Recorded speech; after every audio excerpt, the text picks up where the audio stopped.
7년 환란 동안 이 땅에 남은 사람들 중 결국 자기 마음의 악을 쫓아 루시퍼의 사주를 받게 되는 사람들이 적그리스도의 세력으로 등장합니다.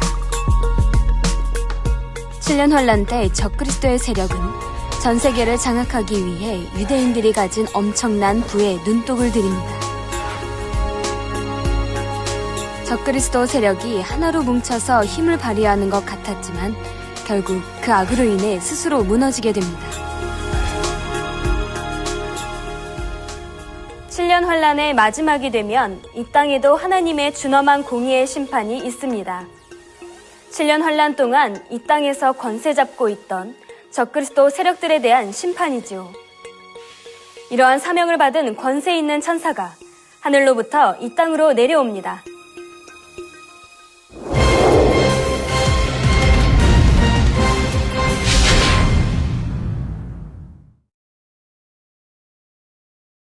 계시록 17장 15절에 또 천사가 내게 말하되 내가 본 바 음녀에 앉은 물은 백성과 무리와 열국과 방언들이니라 했습니다. 음녀가 앉은 무리, 백성과 무리와 열국과 방언들이라 했는데 이는 바로 이 세상을 의미합니다. 루시퍼와 그의 사주를 받는 적그리스도의 세력은 이 세상의 모든 것을 주관하며 그 위에 군림하고 통제하며 명령하지요. 물론 그들은 어둠 가운데 살며 어둠과 짝하고 동조하는 사람들을 도구로 사용하여 이 세상을 주관해 나갑니다. 이런 세상을 살아가는 사람들에게서는 사실 기쁨도 감사도 웃음도 그 어떤 행복도 찾아볼 여유가 없지요. 그러니 7년 환란 동안에는 황량함과 살벌함 또한 모든 감정까지도 메마른 듯한 각박한 가운데서 오는 정신적인 고통 역시 너무나 크다는 사실입니다. 내가 오늘 하루는 또 어떻게 살까? 오늘 하루를 어떻게 살아남을까? 이러한 중압감과 공포 속에서 하루하루를 힘겹게 견뎌야 하는 것입니다.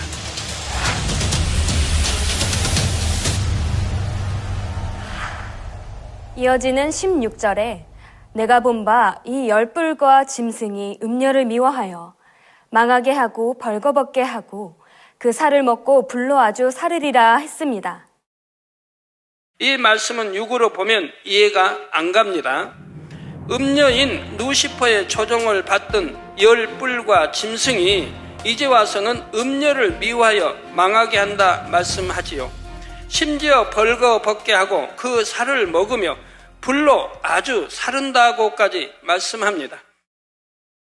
그렇다면 어떻게 이런 일이 일어나는 것이며 이 말씀의 의미는 무엇일까요? 이 말씀에 담긴 참뜻은 7년 환란의 마지막 때가 되면 적그리스도의 세력이 서로 간에 싸우며 마침내 스스로 붕괴한다는 것입니다. 전에 이미 말씀드린 대로 7년 환란의 막바지에 이르게 되면 적그리스도 세력 안에서 내분이 일어나지요. 그동안 쌓였던 감정들이 폭발하면서 서로 간에도 악의 악을 바라게 됩니다. 그동안 협력했던 모든 것이 수포로 돌아가며 서로가 자기 살 길을 찾기 위해 상대를 짓밟고 해를 가하는 것이지요. 언제 우리가 서로 협력했느냐 하는 듯이 이제는 서로가 이를 갈며 싸우게 됩니다. 7년 환란의 적그리스도 세력도 그렇게 하나로 뭉쳐서 힘을 발휘하는 것 같았지만 결국 그 악으로 인해 스스로 무너지게 됩니다. 육은 시간이 지나면 반드시 변질되며 그 결과는 비참할 수밖에 없습니다.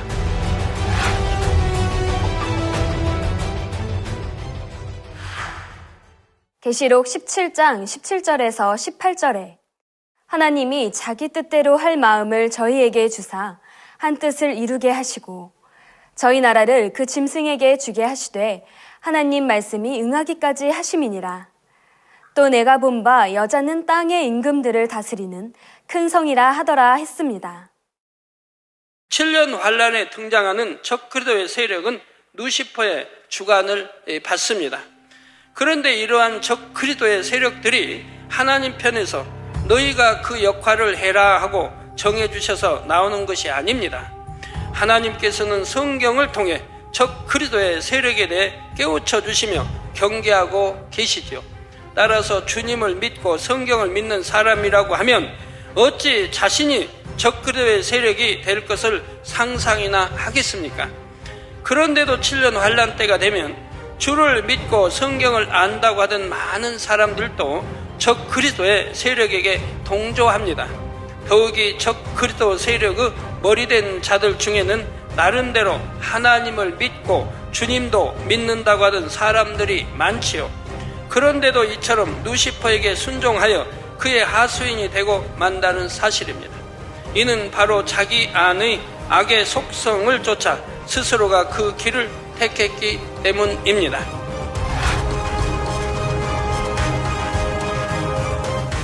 이를 가리켜 하나님이 자기 뜻대로 할 마음을 저희에게 주사 한 뜻을 이루게 하셨다 말씀하지요. 이처럼 한 가지 목적을 가지고 연합정부가 만들어지는 것도, 그리고 그들이 주를 믿는 사람들을 핍박하며 하나님을 대적하게 되는 것도 자기 뜻대로 그들 스스로가 이루어간 것입니다. 7년 환란 때도 이 땅에 남은 사람들 중에 결국 자기 마음의 악을 쫓아 루시퍼의 사주를 받게 되는 사람들이 적 그리스도의 세력으로 등장하는 것이지요.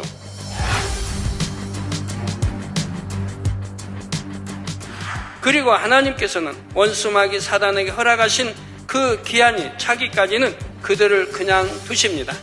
이 땅에 자기들의 나라를 세우며 어둠의 권세를 휘둘러 가도록 두시지요.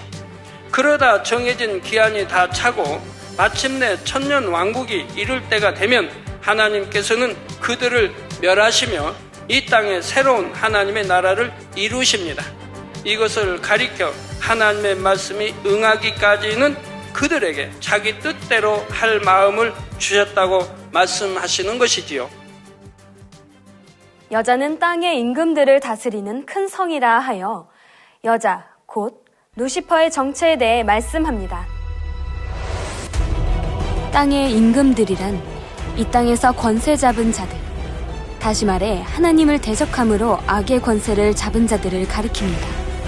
또한 욕심 가운데 부와 명예와 권세를 취한 자들, 그러면서 적그리스도와 손잡고 이 땅에서 임금처럼 군림하던 자들을 가리키죠. 루시퍼가 바로 이런 모든 악한 권세와 머리된 자들의 가장 우두머리가 된다는 사실입니다. 루시퍼가 그들 뒤에서 조종하며 더욱 악을 바라도록 만드는 것이지요. 그래서 여자이며 음녀인 루시퍼를 가리켜 땅의 임금들을 다스리는 큰 성이라 표현하고 있는 것입니다. 이제 계시록 18장으로 들어갑니다. 1절에 이 일 후에 다른 천사가 하늘에서 내려오는 것을 보니 큰 권세를 가졌는데 그의 영광으로 땅이 환하여지더라 했습니다. 이 일 후에라는 것은 7년 환란의 막바지에 일어날 전쟁과 그로 인한 연합정부의 붕괴 조짐 등 1년의 일들이 있은 후를 말합니다. 이때 하늘로부터 천사가 내려오는데 큰 권세를 가졌고 그의 영광으로 인해 땅이 환하여진다 했습니다. 어둠으로 가득하던 이 땅을 환하게 밝힐 정도로 지금 내려오는 천사는 대단한 권세를 가졌습니다. 연합정부 즉 적그리스도의 세력을 멸하고 7년 환란을 마무리할 권세를 가진 천사이지요. 이처럼 중요한 사명을 이루기 위해 하나님께서는 그만큼 높은 서열에 있는 천사를 이 땅으로 보내시는 것입니다. 이 천사는 이 땅에 내려와서 이제 하나님의 공의를 밝히 드러냅니다. 사실 7년 환란 동안 이 땅에 살던 사람들 눈에는 적그리스도의 힘과 권세가 계속될 것 같이 보였지요. 그러나 하나님의 정하신 때가 되니 이처럼 하나님의 권능과 영광으로 어둠의 세력을 물리치게 됩니다. 2절에 힘센 음성으로 외쳐 가로되 무너졌도다 무너졌도다 큰 성 바벨론이여 귀신의 처소와 각종 더러운 영에 모이는 곳과 각종 더럽고 가증한 새에 모이는 곳이 되었도다 했지요. 큰 성 바벨론 즉 이 땅에 권세 잡고 있던 연합정부가 무너질 것을 선포하고 있습니다. 그러면서 귀신의 저소와 각종 더러운 영에 모이는 것과 각종 더럽고 가증한 새의 모이는 곳이 되었도다 합니다. 이것이 연합정부의 실체입니다. 연합정부는 귀신의 저소이며 더러운 영에 모이는 곳이었습니다.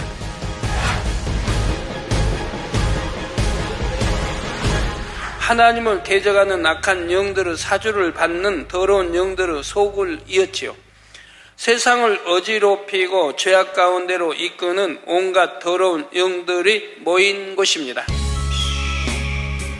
영적으로 이처럼 더러운 곳이기에 거기에는 더럽고 가증한 새들이 모입니다. 새들 중에는 죽은 사람이나 짐승의 고기를 먹고 사는 새들이 있죠. 이런 것처럼 영적으로 더러운 곳에는 그 어둠을 먹고 사는 사람들이 모여듭니다. 연합정부 역시 영적으로 더러운 곳이기에 그곳에는 온갖 더럽고 가증한 악을 행하는 사람들이 모여들었던 것이지요. 또한 그들은 자신들의 체제를 유지하기 위해 수많은 비진리와 악들을 행했고 사람으로서 하지 말아야 할 많은 일들도 행했습니다.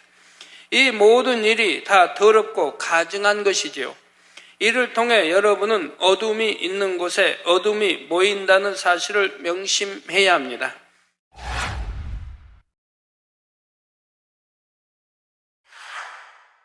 계시록 18장 3절에 그 음행의 진노의 포도주를 인하여 만국이 무너졌으며 또 땅의 왕들이 그로 더불어 음행하였으며 땅의 상고들도 그 사체의 세력을 인하여 치부하였도다 하더라 했습니다.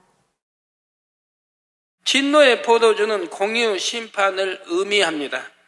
연합정부와 그들에게 동조했던 무리들은 하나님 앞에 음행을 행한 사람들입니다. 그러므로 그들에게는 그 음행에 대한 진노의 포도주, 곧 공의의 심판이 임하지요. 심판으로 인해 연합정부가 무너지면 연쇄적으로 그 하부에 있던 조직들도 무너집니다.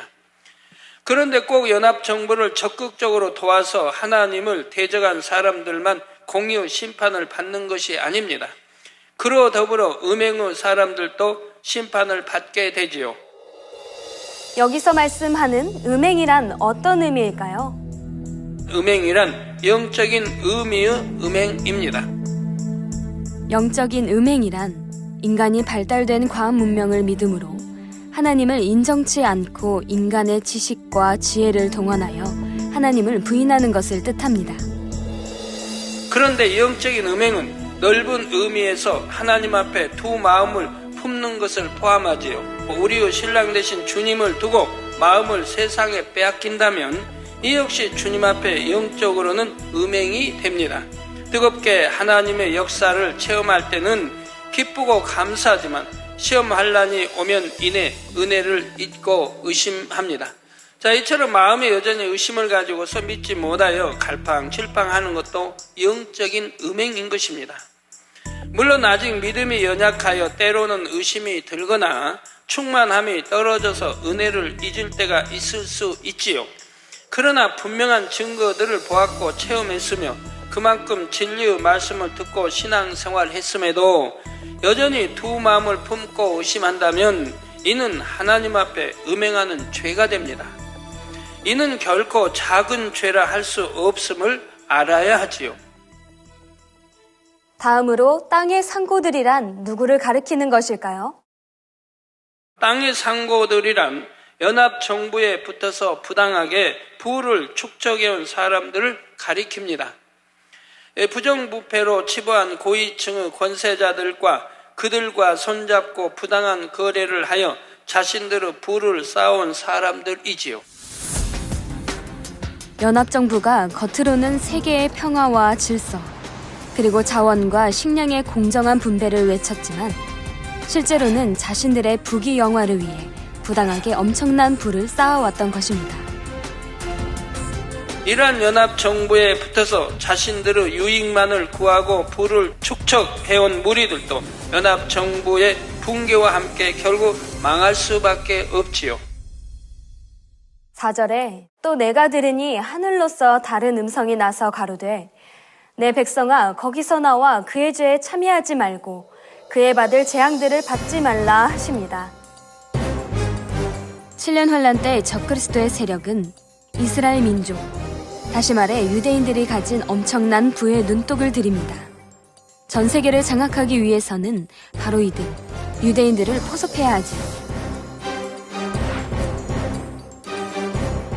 유대인들은 그들이 가장 바라던 성전을 지어주겠다는 약속에 속아 적그리스도에게 협조하게 되는 것입니다. 그러나 유대인들을 이용하고 난 적그리스도는 때가 되면 자신들의 정체를 드러냅니다. 그러다가 7년 환란도 막바지에 이르게 되고 적그리스도의 세력은 붕괴 위기를 맞습니다. 바로 이때 이 땅에 남아있던 사람들을 향한 아버지 하나님의 마지막 외침이 거기서 나와 그의 죄에 참여하지 말고 그의 받을 재앙들을 받지 말라는 것입니다. 적그리스도 세력의 최후를 보고라도 지금이나마 정신을 차려서 회개하고 돌이키라는 경계의 말씀이지요.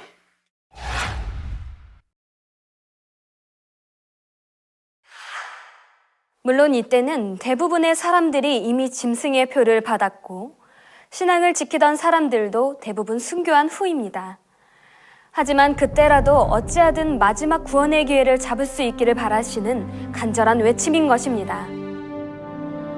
자, 비록 그때까지 적그리스도 세력에게 미혹당하고 있던 사람들 중에서도 이 마지막 순간에 회개하고 돌이켜 구원에 이를 사람도 있기 때문입니다. 하지만 이 말씀은 곧 그들만을 위한 것은 아닙니다. 지금도 동일하게 필요한 말씀입니다.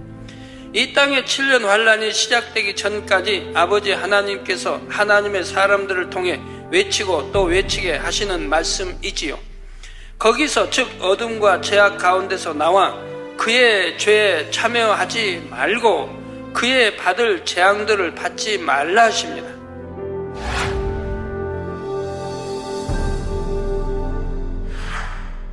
이제 5절에 그 죄는 하늘에 사무쳤으며 하나님은 그의 불의한 일을 기억하신지라 했습니다.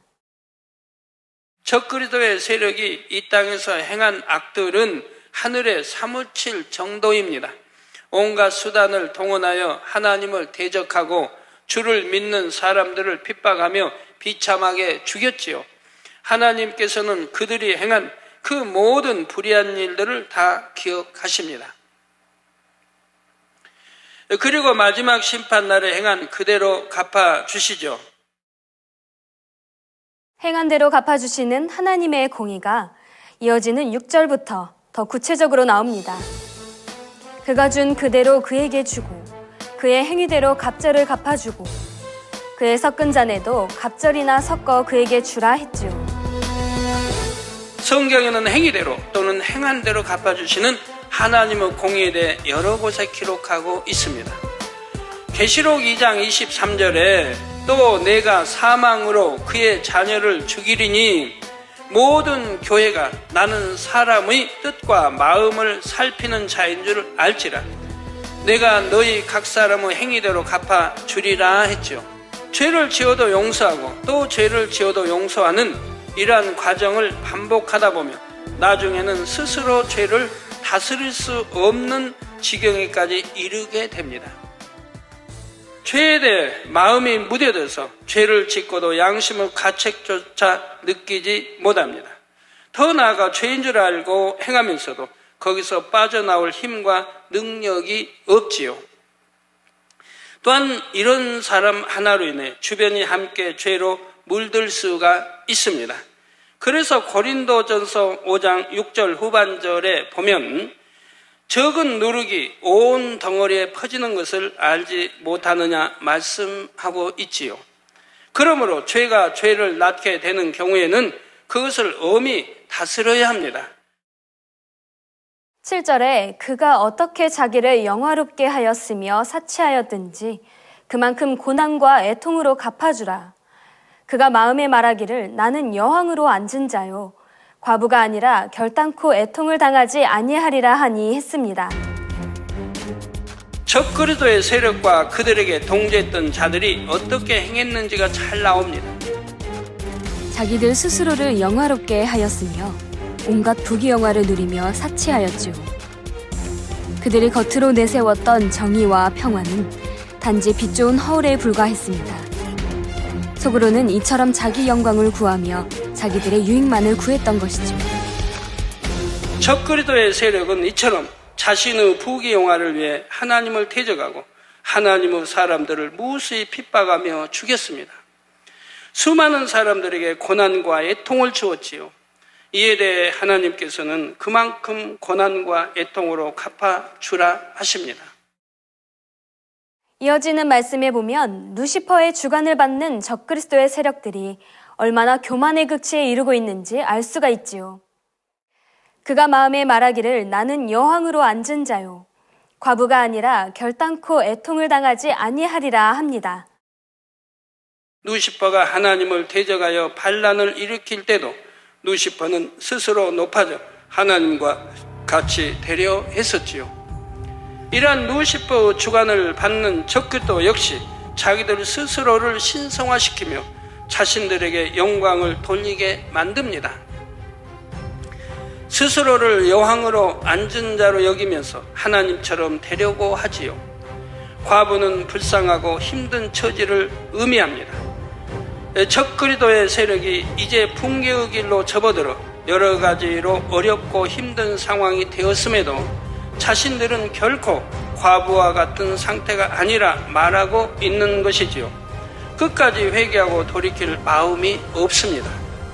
그런 상황에서도 자신들을 높이며 하나님을 대적해가는 것입니다. 잠언 16장 18절에 교만은 패망의 선봉이요 거만한 마음은 넘어짐의 앞잡이니라 했습니다.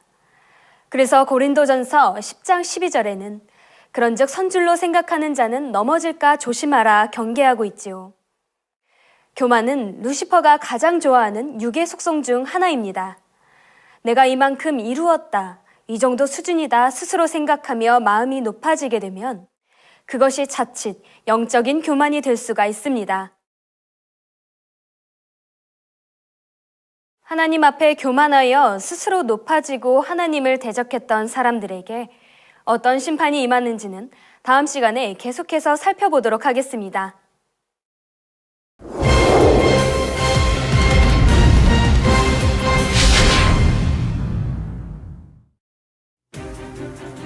믿음의 반석에 서고 영으로 들어가야 할 사람들이 교만 때문에 죄를 짓는 경우가 있습니다. 악은 모양이라도 버리지 않은 상태에서 이 정도는 괜찮겠지 하며 세상을 조금씩 취하다 보면 그것이 자라 결국 죄를 낳게 되지요. 지금은 마음 안에서 세상을 하나라도 더 버려나가기가 급한 때입니다. 그런데 이러한 때에 오히려 세상의 것을 마음 안에 받아들이고 있다면 이는 마치 나는 영으로 안 들어갈래요 하는 것과 같다는 사실입니다. 잠언 18장 12절에 사람의 마음의 교만은 멸망의 선봉이요 겸손은 존귀의 앞잡이니라는 말씀을 명심하시어 늘 겸손으로 존귀의 앞잡이를 삼아 나가시기를 바랍니다.